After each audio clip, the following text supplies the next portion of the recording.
So I'm here with Sam Roberts, who is in for a Homerun interview, and he's standing in front of Quebec right now. Can you to our actual location? Where are we right Montreal. now? We're in Montreal. Oh, very good. Yes. Somewhere between the T and the R, I think, is where we're actually standing. Yeah, I think you're right. That's pretty accurate. So you're in front of a giant map. You just came out with a new CD, and can you tell me a bit about your new album that just came out?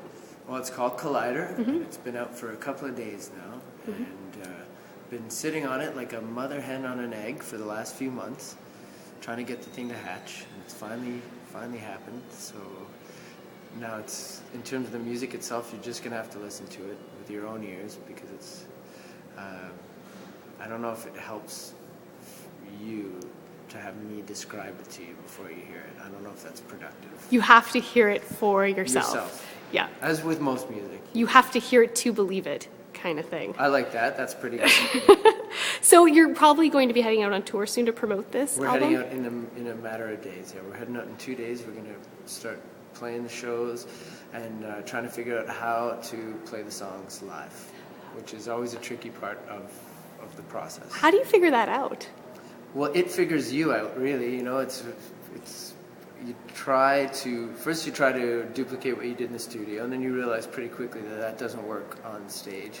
So then you end up having to come up with whatever the stage version of that's going to be. And then, of course, as tours go by, you don't realize it, but it's kind of like a game of broken telephone, where you sort of get further and further away from that original version as you go along, to the point where what you're playing by the end of a tour is pretty much unrecognizable from the beginning. So, you know, we're just about to embark on that whole process. Wow. And just one other question about touring. I mean, for all of us who don't tour, mm-hmm. touring seems like a crazy, fun adventure. How accurate is our perception? I think there are moments where it's just like that, but they are by far the minority.